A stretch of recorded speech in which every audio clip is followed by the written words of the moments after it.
7 ni adalah pandangan para ulama dalam menetapkan rutin harian. So kita nak letakkan rutin Ramadan kan, 7. Pertama, namanya musyaratah. Musyaratah kan ada bunyi perkataan Melayu juga kan, syarat kan. Musyaratah adalah membuat syarat kepada diri kita sendiri, meletakkan syarat. Ini langkah pertama untuk desain Ramadan. Apa dia musyaratah? Apa yang kita nak syaratkan kepada diri kita harus jelas. Contoh ya tuan-puan, ambil kertas, ambil pen, tulis musyaratah. Tuan-puan tulis, apa nak syaratkan masa Ramadan? Pertama, saya nak jaga solat duha dengan istiqamah. 1. Nombor 2, saya nak pastikan setiap solat fardu dilakukan dengan berjamaah. 2 dah. Ya, nombor 3. Apa lagi nombor 3? Saya insya-Allah nak pastikan setiap hari sekurang-kurangnya 1 juzuk Al-Quran untuk baca, 2 helai muka surat Quran untuk tadabbur. 3. 4. Saya nak pastikan tiap-tiap hari ada sumbangan saya kepada fakir miskin. 5. Saya nak pastikan tiap-tiap hari ada portion yang saya bagikan untuk iftar Ramadan. Dah berapa dah? 6 dah. 6 ni nak cepat balik ni ya. 6. Yang ke-6 apa lagi? Kita nak sebut, saya nak cakna kepada anak yatim dalam bulan Ramadan sekurang-kurangnya seminggu sekali. Musyaratah, nampak jelas. Daripada ilmu yang Allah dah bagi pada kita, pengalaman hidup, mesti kita ada dah design apa yang kita nak syaratkan. Musyaratah. Kalau tak ada musyaratah tuan-puan, lenggang kangkung je lah masuk Ramadan. Ya. Orang Ramadan kita Ramadan. Dah takkan orang Ramadan kita safar pula. Ya, kau kata kita tak makan ubat. Ya, benda tak boleh lari daripada Ramadan. Ramadan tu bulan, duduk mana-mana pun Ramadan. Saya kat Sri Lanka lain lah. Kita orang Muharram kat Sri Lanka. Mana pula nama Ramadan. Ada orang masuk Ramadan sebab tak boleh lari daripada Ramadan. Nak lari ke mana? Mekah Ramadan, Madinah Ramadan, Australia Ramadan, Malaysia Ramadan. Nak lari ke mana? Ya. Tapi ada orang masuk Ramadan dengan musyaratah, syaratkan kepada diri. Kalau kita dah syaratkan pada diri nak jaga solat fardu berjamaah, tak kira lah kalau muslimat kat masjid boleh, kat rumah pun boleh. Kalau muslimin, sepatutnya sehabis daya di masjid kalau boleh. Tapi kadang-kadang kita bekerja, buat kat surau, tempat kerja. Yang penting berjamaah, pasti akan lebih baik. Yang kedua, lepas musyaratah apa dia? Musyaratah, lepas tu yang kedua muraqabah. Muraqabah adalah menghalusi, memperhatikan betul-betul setiap yang kita syaratkan itu akan berlaku. Sedap buat syarat muslimin muslimat ya, nak itu, nak ini, begitu, begini, tiba masa nak buat, fail. Kenapa? Sebab tidak ada mekanisme namanya muraqabah. Ustaz cadangkan yang paling mudah ya tuan-puan, nak buat muraqabah senang je. Beritahu apa yang kita syarat tu dekat suami, isteri dengan anak-anak. Senang. Gotong royong. Kalau kita tepekkan dekat peti ais, musyaratah kita lagi senang. Kita tulis kat musyaratah, ibu nak jadi ibu yang lemah lembut. Tepek kat peti ais. Ramai yang nolong kita sekarang. Ya, bila kita marah je, anak kita kata, tengok tak kat peti ais tu ibu. Ibu tulis apa? Ada yang mengingatkan. Jadi kalau boleh musyaratah tu, bagi kopi kat suami satu, kat isteri satu. Pandailah isteri nak buat macam mana tuan kalau dapat musyaratah tu. Ya, kita tulis nak sentiasa jaga solat fardu berjemaah. Cukup dengan isteri je nanti. Kata nak jemaah, tergolek-golek kita kata. Contohnya lah. Walaupun bahasa dia macam tu, tapi dia membantu kita untuk apa? Bangkit. Kita dah tulis musyaratah nak masjid, pergi masjid. Muraqabah. Ya, selain daripada maksud sebenarnya adalah merasakan pemerhatian Allah. Kita nak buat baik, kita sayang kat diri kita, buatlah sesuatu. Yang ketiga, mujahadah, bersungguh-sungguh. Tak ada benda dapat dengan jalan mudah. Ya, sangat sukar. Jalan ke syurga ni mahal. Kena mujahadah dengan hawa nafsu. Orang yang bangun malam tu pun bukan tak ngantuk tuan-puan, dia pun ada mata kak, sepasang mata. Dia ngantuk. Mujahadah, mujahadah. Orang yang banyak sedekah tu bukan tak sayang ke duit, dia pun sayang kat duit. Mujahadah, yakin dengan Allah, apa yang ada di sisi Allah lebih baik daripada apa yang ada di sisi manusia di tangan kita.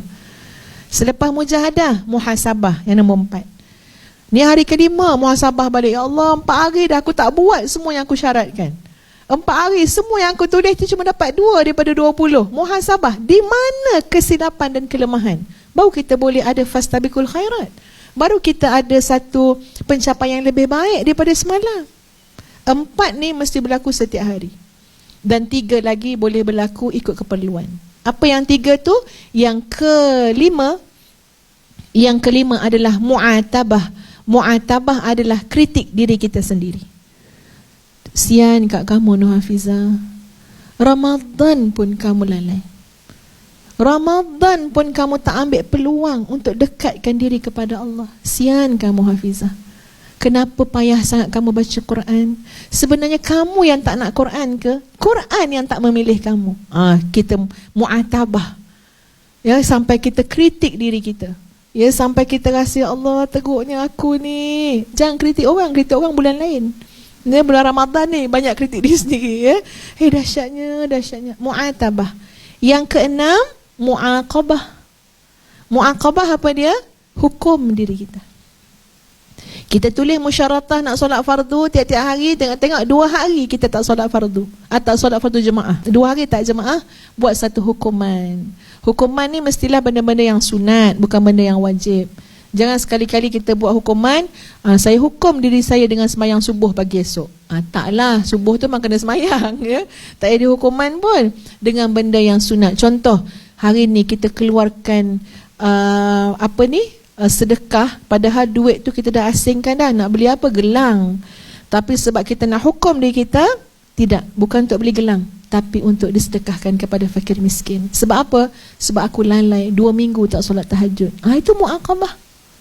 Itu memang sayang diri sendiri, tuan-puan. Tak ada orang tolong buat untuk kita. Ya, kita buat sendiri. Yang terakhir, yang ketujuh, namanya mukafaah. Mukafaah ni apa dia? Mukafaah ni reward diri kita sendiri. Kita tengok, dah seminggu dah. Ya Allah, Alhamdulillah, dengan izin Allah dapat kita jaga solat jemaah. Seminggu dah. Kita pun reward kat diri kita sendiri. Teman abah sikit, abah pergi mana abah? Nak beli baju baru, jubah baru. Kenapa pula beli jubah baru? Raya 3 minggu lagi. Tak, abah nak mukafaah. Cakap Arab abah dia. Ya? Abah nak reward diri sendiri. Kenapa? Ada kejayaan yang abah berjaya buat dalam hidup. Kejayaan tuan-puan dapat jaga solat jemaah ni kat masjid ni. Reward diri kita. Sebab tu saya kata 3 yang terakhir tu tak perlu buat hari-hari lah, ikut pada keperluan.